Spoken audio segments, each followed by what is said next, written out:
On this episode of the John1911 Podcast, Freeze admits cheap red dots don't work. I admit I can break a Bushhog. And Cincinnati admits it has a crazy-eyed judge. Good morning, everybody. This is Marky and Freeze, and this is the unknown number episode of the John1911 Podcast. How's it going, Freeze? It's going good. That's good. You're doing better than I am today. Oh my God. So we've had two water leaks at the Armory over the past 4 days, and one of them popped up again last night. And then I got people coming. It's 9:15. I just left the Armory. People rolling in at 9, so I was trying to get stuff cleaned up and and all that. So it's all under control. So. If this whole John1911 thing doesn't work out, I have enough experience now that we could run a carpet cleaning business. Hey, I tell you what, I went through the exact same problem here at the Casa. So that's right, you did. That's right, you did have that. Yes, I did, and it was the exact same problem that you're having over there. So I feel your pain. Except you have one HVAC unit, and we have 3 of them. So it's like, hey, it is what it is. I'm just convinced the more HVAC units you have, the higher likely chance you are to be struck by lightning. You know what? I'm going to say, this is what you say all the time, and I'm going to throw it back at you. I don't have a lot of rich people problems. That's perfect. Yeah, it's a huge pain in the ass. Huge pain in the ass. So speaking of torn up equipment, should we talk about the Bushhog or should we talk about your red dot? Okay, let's hit the red dot first. Let's do some gun shit. Okay, so tell people what happened the last time you were in the pit. Okay, let me preface this by saying, and I think we talked about this on a previous podcast, on the AR-15 pistol build. I run a Bushnell TRS-25 red dot, and not the last time, which was a few days ago, but the time before that, I took it out, and the red dot, every time I would fire around, the red dot would go away. It was just blinking out on me, and it was a problem. I thought maybe it was a battery issue, so I came home, cleaned contacts, bought fresh batteries for it, because I had batteries, but they had been sitting around for a while. So I went out and bought a fresh pack, put them in there. Everything seemed to be fine. Was running it in the pit, and same problem, and as a matter of fact, at one point in the pit, it was just dead. No red dot, no nothing. It was just flat out dead. So how many rounds do you think you have under this red dot right now? I have about maybe 150 rounds of 5.56 through it, but I have probably about 50 rounds of 12 gauge because I had this mounted on a Vepr 12 prior to the putting it on the pistol build. All right, so now that means instead of dumping on the red dot, now the excuse crowd is going to be like, but the shotgun. You know what? You can say that. Shotguns eat optics. They do. They do. Look, shotguns eat optics. I don't have that many rounds through a shotgun, but I do. So look, and I'm not ready to shit on Bushnell because I run Bushnell on quite a few different rifles. As a matter of fact, my crossbow's got a Bushnell on it. Hashtag fanboy. It's a hunting thing. Bushnell is a decent, affordable hunting scope. And I tell you what, I ran a Bushnell hunting scope, fixed power hunting scope on a hunting shotgun for years. I'm heading to the post office right now, and I'm looking for that Bushnell shill check because we've never had anybody. We're out of how these guys on the internet get all this money. We don't get okay. But look, there is a light at the end of this tunnel. Oh, Jesus, follow the light. I'm so tired. Take me to the light. The red dot light floating on the edge of the horizon. So, look, I'm done with the TRS-25. And by the way, I got a friend of mine who runs a TRS-25 on an AK-47. And he's been running it fine for years, so I'm not crapping on it. We have another T25 if you just want to use that one. You can have it. No. I mean, no, and I mean, that's great. I could, but I'm moving on. Okay, all right. Okay, because look, I'm a SIG fanboy. I'm looking for that check too here in about 5 minutes. So look, I've been hearing a lot of really good things about the Romeo 5. I mean, SIG puts out, a series of red dots. SIG and I've been cleaning up in the defense industry. They are doing pretty goddamn well. I'll tell you what I like about the Romeo 5. It's a 2 MOA red dot. And it's got, but check this out. It's, like most red dots, it's got 10 illumination settings, but 8 of them are daytime settings, 2 of them are nighttime settings. So it's got 2 night vision settings on it, so you can run it at night. Oh, okay. Well, so it's got night vision. Yeah. Yes. And I don't remember exactly what if it's the color or where in the spectrum the dot is displayed, but I know that the micro aim point that I've got that I run on the truck gun and the SCAR, which I took off the SCAR, that was an original T1. I think the aim point T2 is that night vision upgrade. And a lot of it, look, I mean, this isn't new technology or new news. A lot of them do this, and they have been for a while. But I've been looking, at like Vortec red dots, PSA red dots. Matter of fact, I saw a really nice Nikon red dot that I was interested in for a minute. Who's PSA? Palmetto State Armory. They're making red dots? Well, I mean, is SIG making that red dot, or is China making the red dot? China's probably making it. I mean, it's the same thing. I doubt if SIG's got a red dot factory fired up. It's branded, and that's fine. I've been looking around, but being a SIG fanboy, I do. Night Force doesn't make their optics either. # sorry. Yeah, exactly. As a matter of fact, who makes Night Force optics? Well, we won't talk about that, but I'm not using them anymore. So, but look, I don't want to ass hurt the Night Force guys that spent 10 times more than they needed to on a scope. But Night Force is pretty reasonable. I mean, Night Force. Look, the truth is. Look, I don't know Night Force anymore, but in the old days, Night Force wasn't really making. But look, this is common. Like Blazer's got a line of scopes out now. They're not making that shit. I think it's Optronica.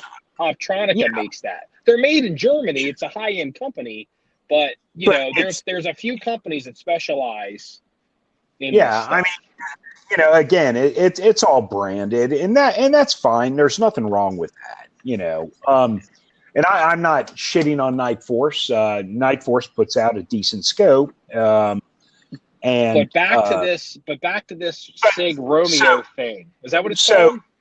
Yeah, it's called a Romeo 5, and they make a whole series 1, 2, 3, 4, 5, whatever, and they range in price.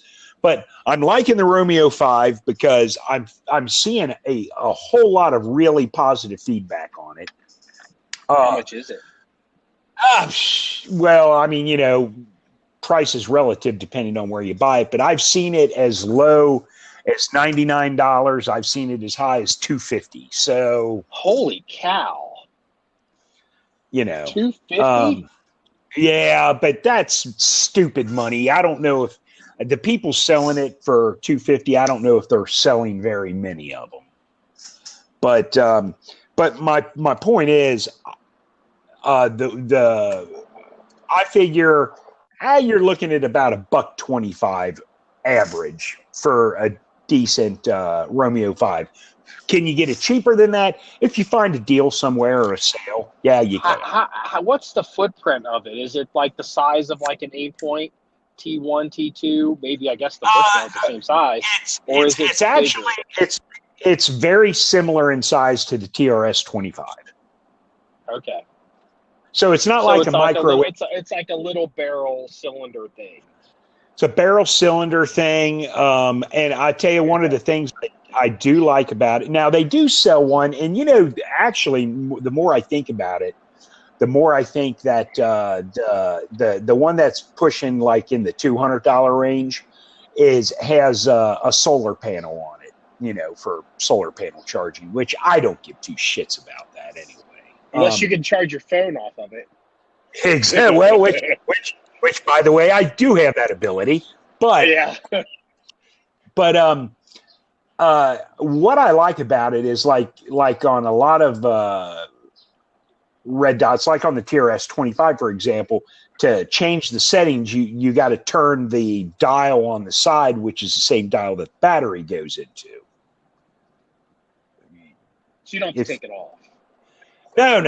Change the battery and all that kind of stuff. Yeah, okay. No, exactly. But what this has is on the top of it, it's got little, like a rubber rectangular pad with a plus and a minus. So if you want to change it from one, the power settings, as far as the illumination on the red dot, Yeah, the brightness.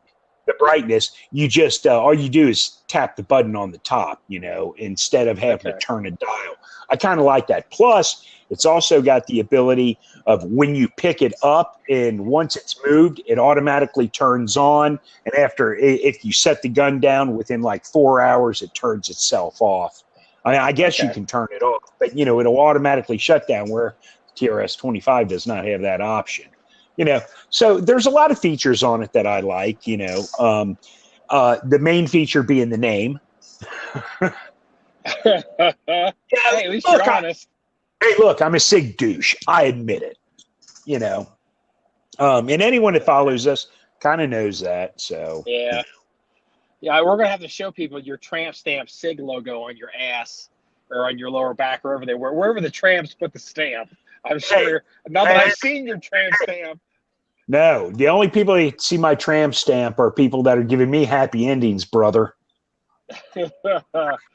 Hey, Tuesday night, double dance night. Tuesday at the Golden Horse. The Blue Oyster Bar. See, nobody gets that but us. See, some people listening to this will get the Blue Oyster Bar comment. Most probably won't. Yeah. It's a good comment, but it's still fun. I could. I could make a Blue Oyster dirty biker joke, but I'm not going to. I'll save that for another group of people to offend later. So when are you going to buy this? Like, what's the plan here? I'm probably going to buy it here within sometime this week. I'll probably order it, and it'll take, how long will it take to get it? I don't know. It depends on who I get it from. It could take a couple of days, could take a week or so. But I'm hoping by I'm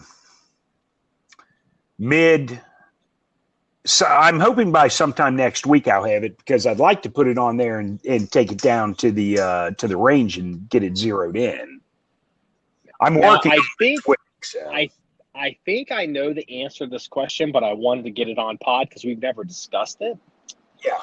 So, what is going to be the final disposition of your TRS-25?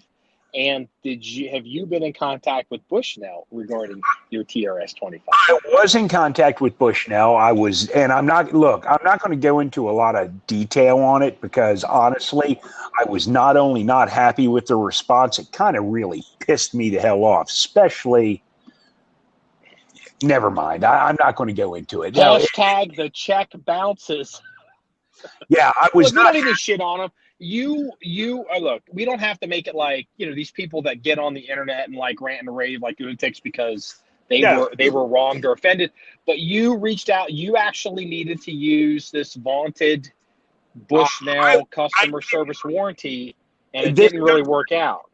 No, I mean, the customer service warranty for Bushnell basically, is like, if you read it, it's just like, oh, well, this is an amazing warranty. But when you reach out to them, it's just like, well, if it's less than a year old, take it back to whoever you bought it from. If it's more than a year old, send it in to us and we'll do this and that. And it's like, you know what? Truth is, this son of a bitch is camouflaged. It's been on a couple of guns. It's, I don't know, probably at least 5 years old. And it's like, what? It has less than 200 rounds under it. It has less than 200 rounds, but I'm not going to fight with Bushnell on it. It's low money. I mean, it's not like it's a $700 fucking aim point, dude. I mean, I paid like $100 for the damn thing, 5 years ago. So it's like, what's going to happen to the TRS-25? It's going to go on a shelf with all my other junk scopes that I probably should throw in the garbage, but I don't. It's the difference between a Rolex and a Timex. And what I'm about to say is going to hurt a lot of people's feelings, and people aren't going to. And you're going to be surprised when I say this. A lot of the times, the difference between fixing a Rolex and fixing a Timex is merely the MSRP of the product, not the actual durability of the product. Since they're selling it for such little money, Timex is like, we'd rather just you buy another one. Yeah. And Bushnell basically was like, buy another one. Might give you a discount, maybe? Is that right? They didn't offer a discount, but then again, I didn't actually follow through and send it in to them because I'm not going to. Because, look, I send it in to them. I do have the original box and paperwork because I'm that guy that saves everything. But the truth is, I mean, this thing's got camo. I'd have to strip the camo paint off of it. And it's like, what? I don't have the time, the inclination, or the willpower to do that shit. It's like, what? I'll trash it. I'll fuck Bushnell TRS-25. Again, if you're running a TRS-25 and it's working for you, great. I love Bushnell. I'm a big fan of their products. I run a lot of Bushnell scopes. I really do. And this doesn't mean I'm not going to buy any more Bushnell. As a matter of fact, I just showed you last week the newest Bushnell scope I've got on the new 7.62x39 AR build that I put on it. I mean, I'm not upset with Bushnell. It should happen. Question. Do you remember, because I don't, and I don't want to, if you know the answer, if we don't know, I don't want to speculate. But I had bought a hunting scope some years ago for to use for hunting. I think at Mitchell's Range. Yeah. And we put on a 20 gauge shotgun, and I bought it from, I think, Cabela's, and it ended up not working. Cabela's took care of it. Was that a Bushnell scope? Okay, no. It was a Cabela's scope. It was branded as Cabela's, but here's the thing. It was a scope that was designed for that particular shotgun, and it was designed for a particular Hornady ammo. And I believe Bushnell did make it for Cabela's. It was branded. I actually called the guy. Like, I called somebody at Cabela's because I was like, "Hey, I need to, I think this thing's fucked up." And the guy, I spoke to a guy on the phone, and they were like, "When's your opening day?" I'm like, "Tomorrow or today." He's like, "Oh, damn." They overnighted. They probably spent hundreds of dollars overnighting a replacement scope to me. Yes. To get it to me by Monday. Yes. And because, I missed opening weekend or something. But they probably spent 3 times as much as we paid for that optic to ship me a replacement. Which, again, I don't think that's good business. I mean, it's not good business economically, but here's the thing. I'm still talking about it. Well, yeah, and you know what? But that in itself is Cabela's customer service. I mean, I've been a Cabela's customer since they were working out of the shed in their backyard back in the early 80s. I mean, I started buying from Cabela's back in in 81 or 82 when I was buying fishing lures from them. catalog. I mean, you know, they're custom. And look, I don't know. They're owned by like Bass Pro now, so I have no clue. Yeah, the family, I believe the family, like I don't know if their last name's Cabela, but the controlling family, basically for estate reasons, sold out. Yeah, one of the brothers died, and anyway, they sold out, and that's fine. You know, time goes on. But as far as look, in the past, I have always had very, very, very good relations with Cabela's. Their customer service has always been excellent. I've never had any issues with them. But that doesn't mean you can't buy a bad product from Cabela's. You know, I mean, yeah, but they basically, I just thought it was interesting because, like, I've always heard for years Bushnell was like this company that, you know, they were like, I think Bushnell's $1 billion company, I believe, and they're a big company. Like, and I was really surprised that you kind of came back and were like, I'm kind of getting a runaround a little bit on this. I don't know if Officer Mike had told me. I don't remember if like somebody else had bought another product that was a Bushnell product, and they basically it died, and instead of them wanting to, they wouldn't repair it. They just said, we'll give you 40 or 60% off on a new one, like a newer generation, which was fine. But it's like he'd already bought this product. He's been using the product. He expected to keep the product he's going to, but like he has to spend hundreds and hundreds and hundreds of dollars to buy. I mean, it's like he'd rather just get the one he has fixed. And it was like, well, that's not really the business model. But it's like, wait a minute, but your warranty basically says that is your business model. Yeah, exactly. And like I said, I wasn't happy with the response I got from Bushnell. But, again, I'm not going to shit on Bushnell. I'm not going to like stop buying from Bushnell. I mean, okay, well, then we will get off of Bushnell because we've been going for 20 minutes on that. We've been 20 minutes on the Red Dot and the Bushnell. Yeah. So now let's shit on another great American company, a company you recommended. Is it called DR Power Systems? Is that what it's even called? Yes. Yeah, I believe it's DR Power Systems. Yeah, DR Power. The DR mower. I talked you into buying the DR mower for the farm, and I've been talking about the DR mower for probably 2 years. Yes, you have, and I ignored you for a year. You for a year. No, you did, but you ignore me all the time. Bask in it. That's fine. Go ahead, rub it on your face. You have to learn the hard way. I mean, you have to try it your way and fail before you realize that I was right in the beginning. My only position is in this conversation, and we're not going to have a big old like blowout on the phone over this, like a couple of women. But the thing is, my position is, it's easy to spend money on all this gear. Because that's what guys do. Guys find a reason to buy all this shit when they're not even to the point where they need it. And my position basically was, let's crawl before we can walk. Let's figure this shit out first. Yes. And we'll get there when we need to get there. But in my defense, I'm a cheap bastard, and I don't buy gear just to buy gear. Yeah, but I mean, we don't. But at the end of the day, you end up, I wasn't ready to deal with this, and I don't want to spend thousands of dollars on equipment that we're not ready to use yet. So anyway, but hold on, before I want to let people know, I'm not going to shit on DR Power Systems. They're actually a great product, a great company. It's been fantastic. So actually, it's been a good product, and when it went south on us, it's not because of DR Power Systems; it's because of us.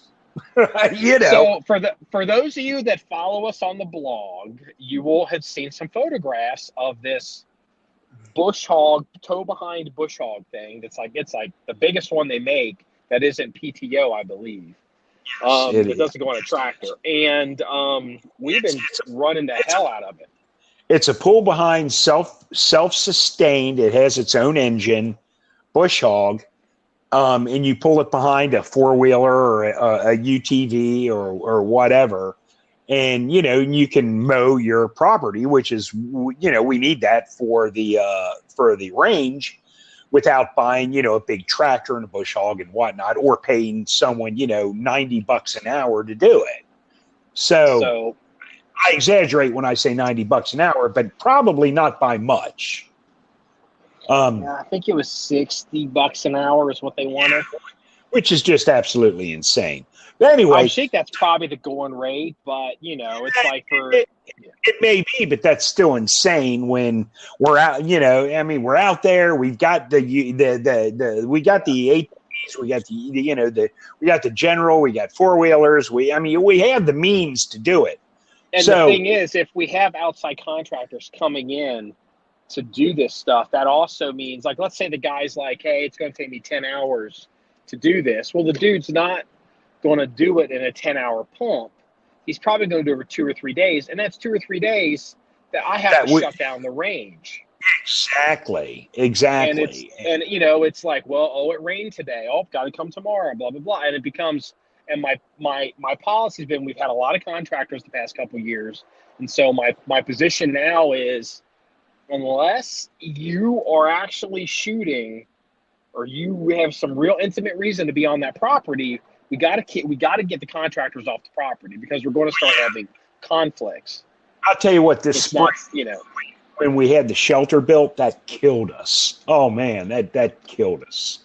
I'll tell you what killed us. It wasn't even the guy that built the shelter. It was the gravel and the bulldozer guy, which I don't even want to talk about that. So, but anyway, let's go back to the DR thing. So my position was, because you know how to run all this shit, I don't. And so I was like, I want to be conservative, because I know I'm going to break this fucking thing.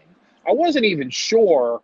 I wasn't even truly convinced. Well, let me get it out. I wasn't even truly convinced that a pull behind bush hog was going to actually even like be powerful enough. Again, I didn't know that. So I'm like, let's cut the front fields first. Let's cut some of the main access trails first. Let's cut the primitives area first, the easy stuff. And then, you know, because, you know, I figure we have less chance, because I don't want to have the thing for 5 minutes, tear it up, and then we're down. So we did a lot of that. And it was like, all right, let's start getting into it a little bit. I started cutting some of the trails, and started cutting some of the trailer, or the target impact zones. And out at 6.5 and 600, we ran into a phantom, undocumented, as of yet unknown, we can't prove why it was there, barbed wire fence. Yeah. But look, here's the thing. And we had a pretty good argument about this. I mean, we talked about breaking the mower. And I mean, we both knew we were going to break it, and I don't even really know why we got into a fucking argument about it. Because, I mean, at the end of the day, we both knew this thing was going to break eventually. A couple of women at the Blue Oyster Bar. I mean, pretty much. But look, I mean, I didn't expect it to break as soon as it broke. But look, we talked about this. I didn't really expect to dig up a phantom fence, but we moved so much dirt. When I say we, I'm talking about Andy, the bulldozer driver, because it wasn't us. But we moved so much dirt around there. It's not surprising that a fence post or a piece of barbed wire or a piece of old woven wire won't pop up out of the ground eventually, because we moved tons and tons of dirt around. We moved so much dirt, we were in danger of having the state come in and be pissed off at us. Yeah, exactly. I mean, it was going to be a big deal. So, so anyway, picking up the barbed wire that you picked up, and where you picked it up, I don't know. What was it, Wednesday or Thursday? We drove around trying to find we picked it up literally right by the 525 target. Yeah, but there's no fence there. I mean, we looked around. We tried to maybe find like where maybe the ground was tore up, where we sucked it up out of the ground. Wherever this fence came from, we have no freaking clue. So we technically run the risk of being able to pick it up again. We will. That's the thing. And here, you know what? Let me go ahead and go on the record and say this for people that are, because there's probably like one DR nerd out there that's like a super fanboy that's like all pissed off. The DR actually did not break. All the barbed wire did was it slashed the tire, and it locked up the blade mechanism. And it locked up the blade, it locked up the motor, which also for some reason locked up the hydraulics. So like I couldn't even raise and lower it. But it's totally like it's fine. Like they just had to unwind it and change the oil and tires. It shut it down, so it needed the barbed wire needed to be taken out of it. We did an oil change on it anyway, so it was due for an oil change. So it was a real positive though. There's the biggest Brinks truck I've ever seen. That probably has gold bricks in it. I'm driving. So the positive is the company. I'm not going to mention the company, and I don't even want to mention the company that we're getting it serviced at. But no. The company that I bought, the company that we bought the deck from, I'll call it the deck. Really, basically, they assembled some of it incorrectly. There were multiple issues. Like some of the shit was hand tight, wasn't torqued down, so the motor, like there were issues that the connections weren't set up correctly. I got no instruction, no help, and no whatever. And I just didn't feel good about any of it. It was pretty scary because, look, there's a lot of things I'm good at. Running farm heavy-duty mower equipment is not one of them, and I was really afraid I was going to get hurt. So, and I just didn't have a good feeling about how this was set up. So it was all fucked up. And where we bought the thing from was 150 miles from where the range is at. So we had to find a service place that would service it. I mean, it's this family-run business, and these people are so gloriously wonderful. Look, I've been great, and I turned you on. I don't want to mention them. I won't mention their name or where they're at, but I turned you on to this place. I have been using them personally for my own personal equipment for probably 20 years. And I told you, take it there for two reasons. One, because I know how awesome they are, because they really, look, they take care of you, they get the job done, and they're affordable. But more importantly, between your house, my house, the range, they're kind of like in between. So it saves time and money by having something that's not 150 miles away from the range. Yeah. And so, the only reason we bought the product from the initial company was because instead of having one ordered and dropped or freight shipped in, we found one in stock. And so, yes. took it into this and they went through it and they found, like, I knew there were some things that were wrong with it. I mean, just from I'm just figuring it out. I'm like, this isn't right.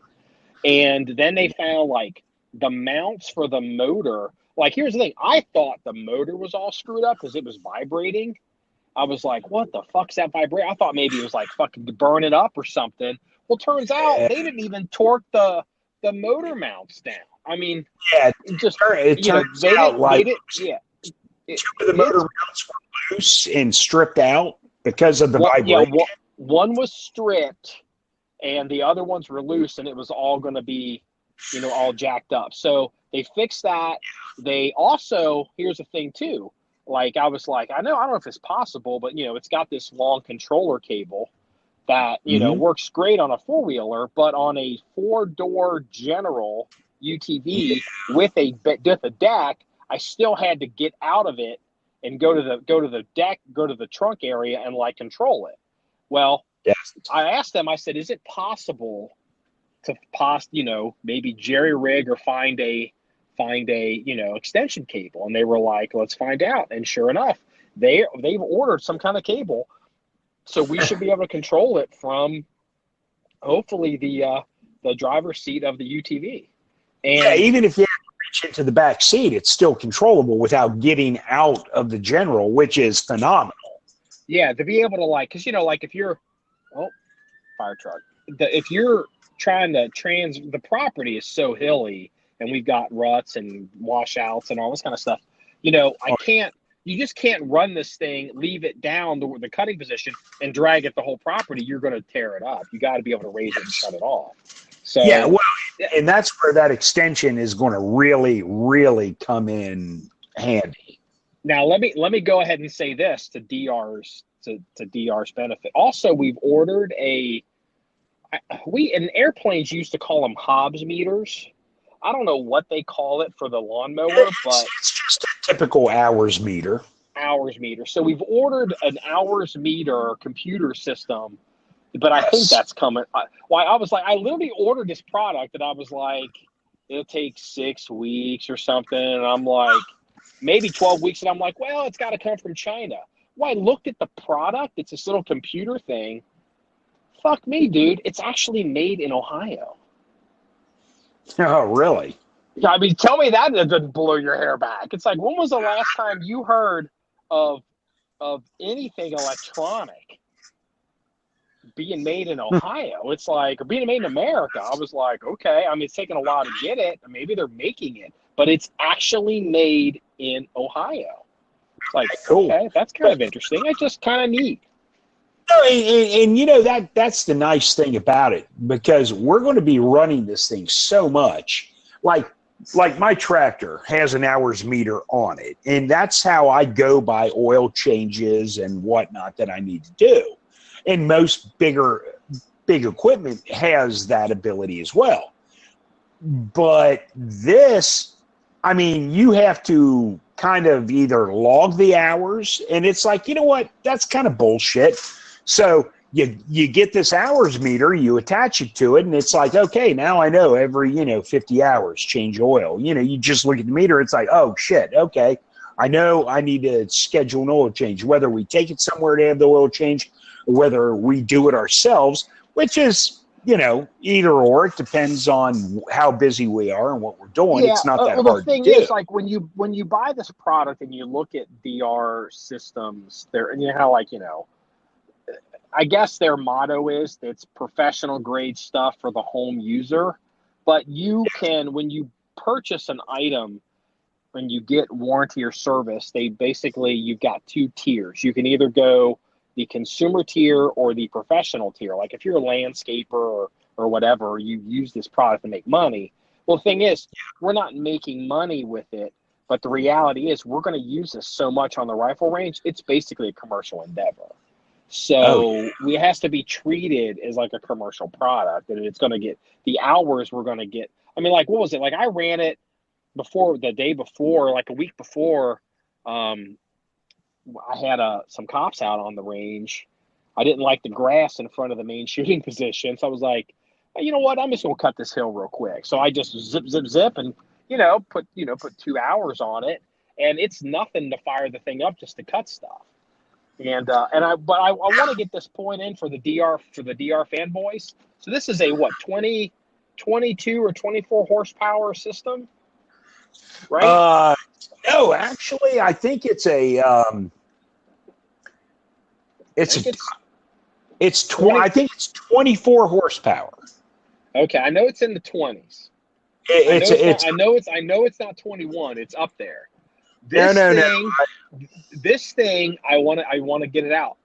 This thing literally has been eating small trees, like for real. Like I'm like, I saw the stuff on the internet, and I'm like, okay, well that would be great, but I don't need that. Well, there's some areas where like we've had stuff fall over, or we've had some trails, but I'm like, I wonder if I can pull this over that. And gosh darn it, if this thing doesn't just. The only thing that stops this thing is if you hit. Well, yeah, so barbed wire stops it too. Barbed wire. But look, okay, I stand corrected. I just actually looked at it's a 22 horsepower Briggs & Stratton engine. But mind you, okay, like for example, my tractor has a 25 horsepower Kohler Command engine on it, which is a V2, which is a twin cylinder engine, which is the same as the DR. The DR has a 22 horsepower twin cylinder engine on it, which is fine. Now, mind you, my 25 horsepower engine has to power the tractor, then it has to go to a PTO shaft, which goes down to a gearbox on the deck to power the deck. This Bushhog has 22 horsepower directly to the blades, which actually makes it more I know there's going to be some engine guy out there that's going to kick my ass on this, but basically, I don't have 25 horsepower going straight to my blades. You have 22 horsepower going straight to the blades on the Bushhog, if that makes sense. Okay. Yeah. Plus,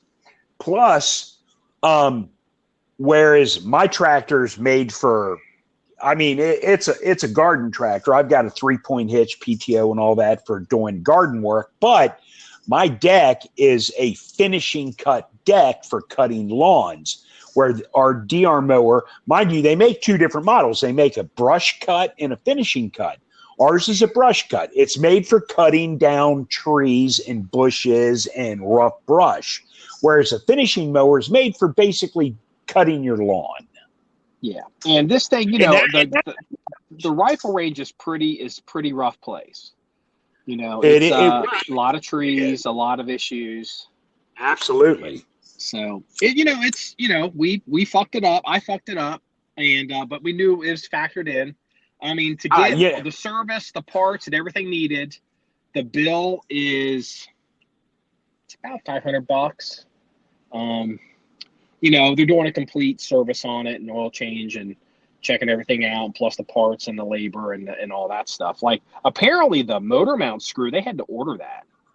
Like, they were like, we have to get that in. We've never seen that before. Because when this particular place assembles a DR mower, they make sure they're torqued down. And once they're torqued down tight, it's never an issue. Mm-hmm. And it's probably not a part that is commonly replaced. So I get that. I mean, I get it. That's not a problem. I mean, shit happens. But look, the truth is, we knew going in we were going to tear this thing up. I mean, it's kind of funny on one end because, we knew we were going to tear it up. Yeah, because it's new property and there's all this undocumented stuff. And even the guy at the new tractor supply place was like, yeah, until you establish your cutting lanes, says you're going to probably run into stuff because you just don't know what's out there. And that's exactly what I told you when we talked about it. But you know what? I don't want to make this the DR Power Systems podcast. So let's, we're going for a while on this. People want to know what the hell, and I got a lot of. I published it on Facebook and got a little bit of hate because everybody out there on the internet and their keyboard doesn't have their own fucking gun range, but they know how to fucking do all this shit. They're perfect, and and I'm not. So I know exactly. So look, end of the day, it's kind of like Bushnell. We don't hate them. We all is good. Life is good. We're good with it. We're happy with the DR. I'm super happy with it. So hey, look, man, the DR has been good. I mean, it sucks we had this issue, but hey, shit happens. You can tell everybody Freeze loves tractors, so he will talk about this forever. So, look, I want to talk about this because I'm not going to have that much power, but I saw it on national news. I saw it on national news, and let me get by these. I'm kind of looks like I'm in a bad neighborhood, and looks like a hooker working the corner. So, for real, nice. And actually not that far from my 12-year-old hooker story. There's another hooker. Okay, what was I going to say? I kind of forgot. I'm looking at hookers right now. I don't know. The story. Okay, the story. It was on Fox News. The judge getting drug out of the courtroom, and that's a local story. And I sent it to you, and you were like, "Yeah, I saw that yesterday." I watched it live. I watched it live. Yeah. Oh my god. So let's, because a lot of our viewers will see that story on Fox News, and it's local to us. This woman, a former judge, she's a juvenile court judge. Her name is Tracie Hunter. Judge Tracie Hunter. Oh, excuse me, ex-juvenile court judge. Yeah, former magistrate, and technically a judge, I believe. So She got in trouble for, and again, I haven't studied this. I haven't reread off the top of my head. She got in trouble for mishandling documents with her, with her family and her, like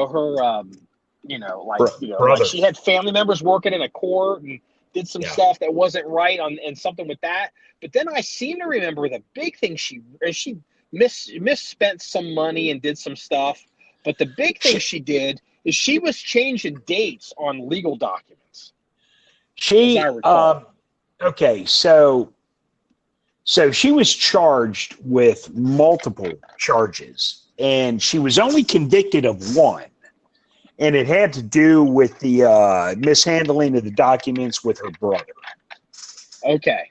But they caught her changing dates, backdating documents, which in court is a huge no-no. Yeah. So anyway, she, like 3 years ago, she was convicted of she was charged with 5 or 6 charges, but you know how it is in court. Things get dropped, whatever. She was convicted of one charge, and it was a felony charge, mind you. Yeah. So anyway, it was appealed, and and blah blah blah and whatever. They drug this out for years. Oh yeah. So 3 years later, it comes right down to it, and now's the final sentencing because all the appeals are done. She's basically begged, borrowed, and stealed from everyone she could, and everyone's basically like, yeah, whatever, we're done. So it comes time for conviction, and she walks into the courtroom. She's laughing and smiling and thinking she's just going to get a slap on the wrist, maybe some probation, whatnot. And man, the judge fired her ass up. I mean, fired her ass up. Now, mind you, I think she got off light. But what's awesome about it is, okay, so at the end of the day, and hey, your Kentucky Fried Chicken story that you were telling at the Kentucky Fried Chicken with the bulldog or the pit bull and the pit bull and the doper? Yeah, I'm there now. Okay, go ahead. Nice. That's awesome. What are you doing on that side of town? Well, I was going to get mail, but we're still talking, so I drove up the hill, and I'm like, I don't want to park. Okay. So. Okay.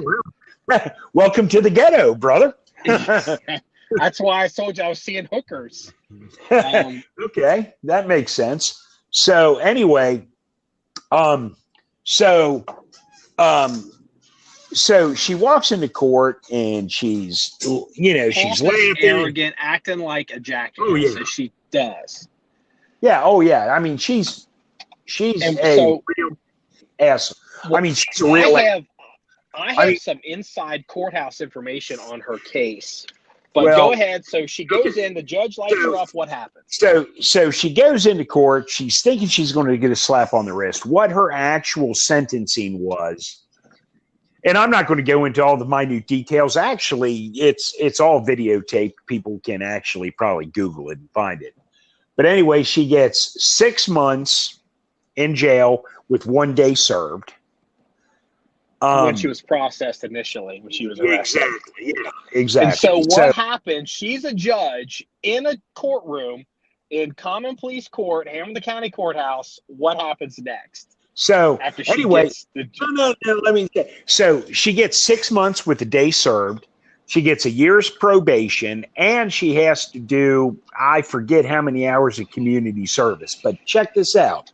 The judge, and I love this guy, by the way. He told her, if you do not, because he knows how she is. She's almost like a narcissist. He's like, I've got information on this, but go ahead. He's like, if you do not do the community service, you will serve 18 months in prison. He flat out told her that at the sentencing.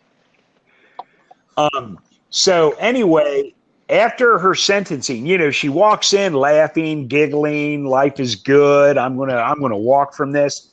So she does the fake faint thing, like the melodramatic, and she faints.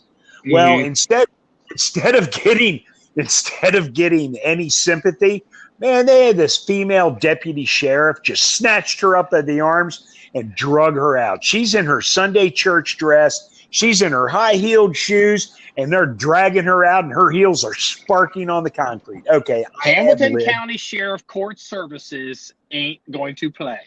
They did not play. They did not fuck around. They did not, oh, are you okay? Let's call the paramedics. They snatched her up and literally drug her back to the holding cell. And the whole point, now let me go ahead. Now let me jump in here. So the whole videotape of this happening and a judge getting convicted and drug out of a courtroom is so dramatic it made national news. Now let me tell the listener what they don't know and what they're not reporting on Fox News. So this issue was happening with her 5 years ago. And she's a judge. She's not a popular judge with the judges, but she's a judge. And there were all these problems. And they got to the point that they charged her. They were like, we're going to charge you. Like, why don't we figure out a way out of this? Then she's like, fuck you. Then they charged her. And then it was like, okay, let's plead this. Let's negotiate this. And she's like, she doesn't want to plead. She doesn't want to negotiate. And they're literally to the point, everybody knows she's mentally ill. That's the word. She's got serious mental problems. And they even offered her, they said, look, go on sick, declare go on like a medical leave. We can drop all this. You can drop out for 6 months, get treatment. And because of HIPAA and medical and all this stuff, you can come back and still be a judge. We just want to help you. And she's like, her attitude is like, fuck you. And literally, they drug this out for 5 years, trying to keep this woman from doing this nonsense because they legitimately think she's ill. It is not a joke. It's not a slander. They're not, like, that bitch is crazy. Like, that's what people say. They're like, no, there's something wrong with her. As a matter of fact, she initially had hired, who was her attorney? He ended up one of those high profile shark attorneys. He's on the tip of my tongue. But anyway, he's like, oh, I'm going to take you. He's a black attorney and big in the black community. She's a black judge. They're real. He was like, he was going to ride this. He was going to be on a front row seat on a train bound for glory. He was like, I am going to come in here and I am going to save the day. And he wasn't her attorney for maybe 2 months, just a short amount of time, when basically he showed up one day and told the court, I need to withdraw from counsel on this case because we cannot agree how to move forward. And it was basically, and the judge on the bench was like, you understand, we don't want you to withdraw, because if you withdraw, this is going to fuck all this up even more, and it's going to drag all this out. We're really asking you, please stay with her, be her attorney. We understand there's problems. And then he's like, can't do it, Your Honor. We can't work together. I can't represent her. I no longer. Basically, what he's saying is the bitch is crazy. I believe she's fucking crazy. And I, as an officer of the court, if I believe she's fucking crazy, I can't morally and ethically represent her saying the bitch ain't crazy when I know she's crazy. And they're like, fuck. So this whole scenario that's been going on with this woman has been going on for years. And I thought it was it. I was watching a video and I was like, hey, wait a minute. I know that courtroom. And I'm like, hey, wait a minute. I've been in those chambers. I know all that. I've been seeing that in a while. So it was just let me tell you what else would, and I don't know if the Fox News reports will go into detail. Maybe if you see the entire video, it'll show it, because I saw it live. So here's the thing. Judge Dinkelhocker was the judge providing this. And I mean, that's his real name, everybody. We have a judge. I know two of his nieces. Actually, he's a pretty decent judge. I don't know the judges anymore. They all retired and died, the ones anyway, here's the thing. He received, I forget how many it was, 100, 200 letters. Free Tracie Hunter, give her leniency, blah, blah, blah. But here's the thing. He read like a dozen of them in court. Now here's the thing with this. You could tell he didn't receive like 200 letters from 200 different people. You could tell the same person wrote the same letter 200 times and mailed them, but they were mailed to his house, not to his courtroom. And he was pissed. And he read like, I don't know, 4 or 5 of them. And the more he read, the more pissed off he got. He was pissed off because they got sent to his house. His wife and his kids, were affected by it, blah, blah, blah, whatever. They were basically threatening him. They were. So anyway, at one point in the hearing, he asked if she had anything to say. And it was like, no, she didn't want to make a statement, which is fine. That's her right not to make a statement. So anyway, as things were going down and you could see it was winding sideways and it wasn't looking good for her, her attorney's just like, can I speak with my client? They talked a minute, and her attorney's just like, can Mrs. Hunter make a statement? And the judge looked at him and said, nope, she had her chance and she declined. And it was a downhill death spiral from there, my friend. It was a beautiful thing to watch because I've been following this for years, and she is a bona fide sociopath. I mean, she's crazy. She's power hungry. She believes that she's above the law, and honestly, she has kind of a messianic kind of complex. I mean, she really does. Like she's persecuted Jesus, or like this isn't like, like you'll see people in the news in Washington, like let's say Adam Schiff or some of these politicians, they'll get before the cameras and they're saying shit just because it's their job, and they want to tear people down and do whatever. This woman is ill. And she was a judge, and here's the thing, and that court building that she worked in, she may not have been in that building. I don't know where the child court was anymore, but they were trying so hard to not fucking bend her over.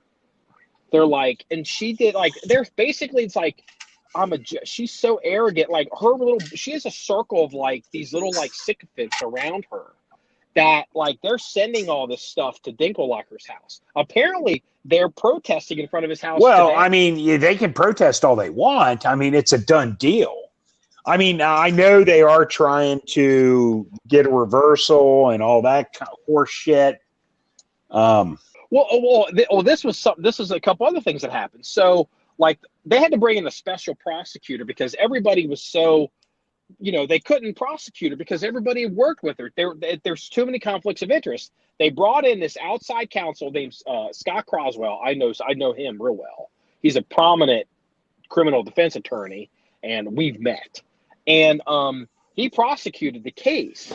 And the county prosecutor at her sentencing sent a letter to the judge saying, she's never shown any remorse. She's never done this. She needs to be sentenced. We think she's mentally ill, but needs to be convicted and all this other kind of stuff. And then it was, I think, somebody from the court, maybe the prosecutor's office, was even recommending to the governor of Ohio, she needs to be convicted. Can you commute her sentence so we can get her in the treatment? Even now, they're trying to save. Yeah, but the thing is, that's not going to happen because the truth is, it's gone too far. It's like, the thing is, well, if she's in custody, if she's under community control, they can force her into treatment, and that's what it was said. They're basically saying, Judge Dinkelacke, she's a crazy bitch. She's been threatening you. We know they're going to show up at your house. We know they're going to do all this crazy shit. Sentence her to the maximum so we can get her under community control and force her into treatment. I mean, we'll see. I mean, at this point in time, I don't look. They've already spent like $2.5 million worth of taxpayers' money on this crazy woman. I think pretty much at this point, I think they're done with her. I mean, I really do. I think they're going to be like, you know what? Let her just serve her 6 months in jail, minus a day. Let her do her a year's probation. Let her do her community service, and then we can put this all behind us, and it's done. And we're done spending taxpayers' money. Because look, this thing has cost millions of dollars. Yeah. We're going to go. I may lose you here a little bit, so we can't go too much longer. But here's the thing. They can't be done with her. Here's the problem. She's a judge. Dude, she can't go to Hamilton. She can't go to Hamilton County in general population. They will murder her. So you know what they're going to do? They're going to put her. They're going to listen. I know the answer. They're going to put her in the fucking medical unit, and they're going to basically. She is in the medical unit right now. Yeah, today, she's in the medical unit. She is. I know, but that's what I'm telling you. The excuse is she can't go in general population. They're not going to keep her in the medical unit for 6 months. They're not going to keep her in jail for 6 months. They're going to shock her out. But what they're going to do is they're going to put her, she's still going to be under some kind of community control, and they're going to put her into a mental facility. That's what they're already got her halfway there. She's in the medical unit. Yeah, I mean, and that very well may be the case, but she's not going to be a free woman for at least 6 months. She's not going to be walking the streets, going to her coffee shops, getting her fucking latte every morning.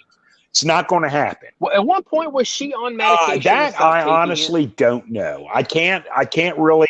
I don't recall, and I can't honestly say yes or no on that and be right. I don't recall. But look, I do know this.